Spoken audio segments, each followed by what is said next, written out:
Salut les bien-aimés en Jésus-Christ et bienvenue à WIFNU, notre communauté qui lit la Bible ensemble pour connaître les promesses qu'on a en Jésus-Christ, notre Sauveur, notre espoir, notre Seigneur. On continue avec 2 Pierre, chapitre 3, le dernier chapitre du 2 Pierre. On commence. L'avènement du Seigneur. Voici déjà, bien-aimés, la seconde lettre que je vous écris.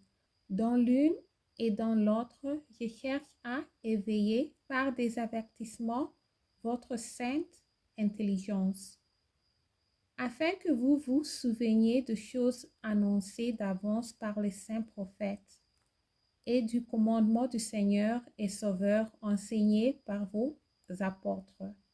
Sachant avant tout que dans les derniers jours, il viendra des moqueurs avec leurs railleries, marchant selon leur propre convoitise, et disant, où est la promesse de son avènement? Car depuis que les pères sont morts, tout demeure comme dès le commencement de la création.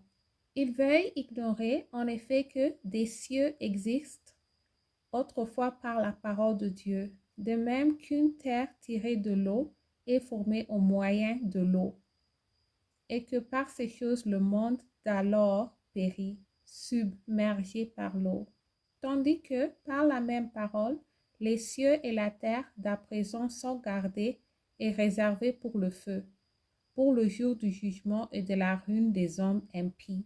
Mais il est une chose, bien-aimés, que vous ne devez pas ignorer, c'est que devant le Seigneur, un jour est comme 1000 ans, et 1000 ans sont comme un jour.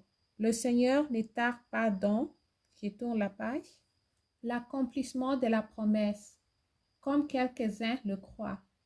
Mais il use de patience envers vous, ne voulant pas qu'aucun périsse, mais voulant que tout arrive à la repentance.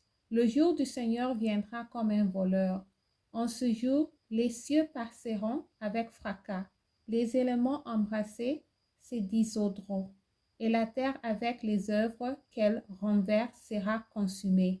Puisque donc toutes ces choses doivent se dissoudre, quelles ne doivent pas être la sainteté de votre conduite et votre piété, tandis que vous attendez et hâtez l'avènement du jour de Dieu, à cause duquel les cieux enflammés se dissoudront et les éléments embrassés s'effondreront.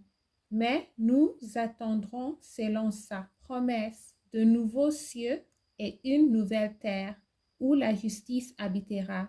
C'est pourquoi, bien-aimés, en attendant ces choses, appliquez-vous à être trouvés par lui sans tache et irrépréhensible dans la paix. Croyez que la patience de notre Seigneur est votre salut, comme notre bien-aimé frère Paul vous l'a aussi écrit, selon la sagesse qui lui a été donnée.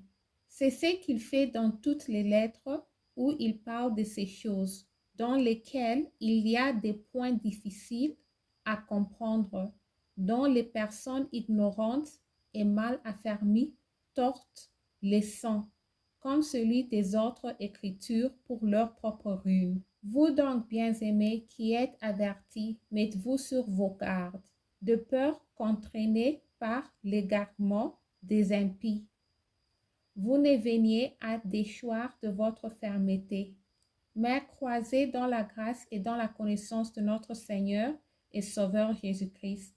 À lui soit la gloire, maintenant et pour l'éternité. Amen. On vient de terminer 2 Pierre, chapitre 3. Nous commençons avec premier épître de Jean bientôt. Merci d'avoir lu ensemble. J'améliore mon français en lisant la Bible. Restez en Jésus-Christ et shalom.